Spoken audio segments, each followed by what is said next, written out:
Hi, my name is Lukas and I'm the Sustainability Coordinator at Blue Plate.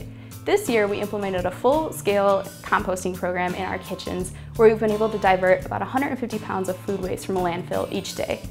Today we're going to scale it down and I'm going to show you a few simple steps for how you can compost in your home. The first step you're going to want to do for home composting is to get a composter itself. Now a lot of cities offer discounts or even free composters, so you're going to want to check there first. This one we bought and it was about $30 and it's got some great features that I want to point out.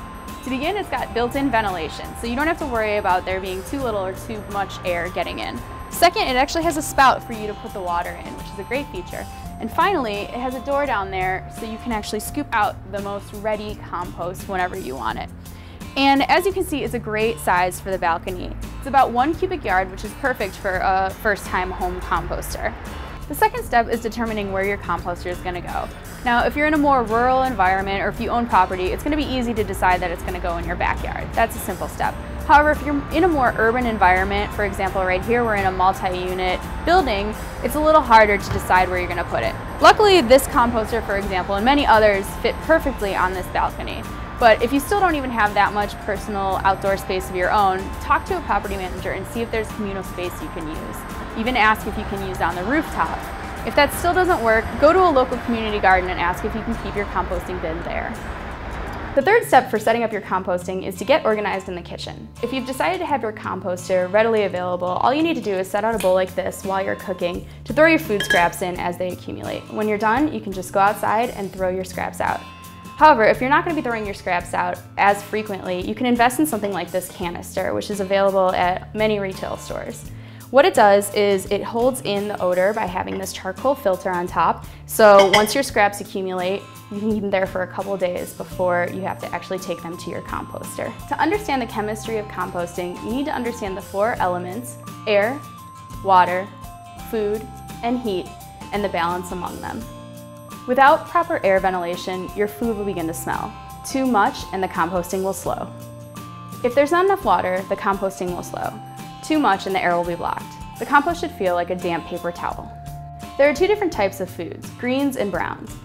Greens include things like vegetable scraps. It's the stuff that Blue Plate typically composts. Browns are things like paper bags or even dead leaves. The final element is heat. When composting correctly, heat is generated naturally. Now I'm going to show you how to mix the compost itself.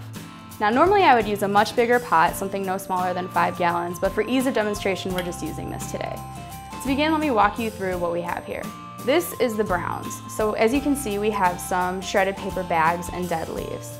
In the greens, you can see it's just normal scraps that you're going to accumulate in the kitchen. We have a banana peel, some coffee grounds, just regular vegetable scraps. You can also throw in tea leaves and even eggshells.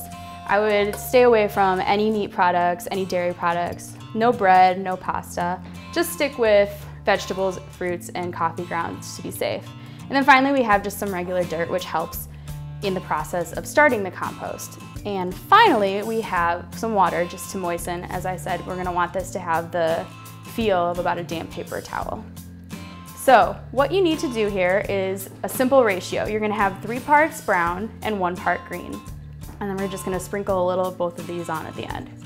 So it's really very simple. This is probably the easiest part of it all. You're just going to grab however much you have and just put it in the pot. And like I said, this would be with a much bigger pot when you're doing this for real, but this is just for a demonstration. And then you're going to add about 1/3 of the greens.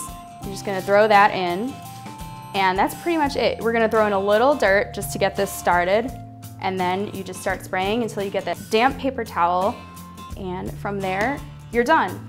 The maintenance from here is every 1 to 2 weeks, you're going to open this up and give it a really good toss. Stir it up, make sure everything's blended together. That's just going to aid in the composting process.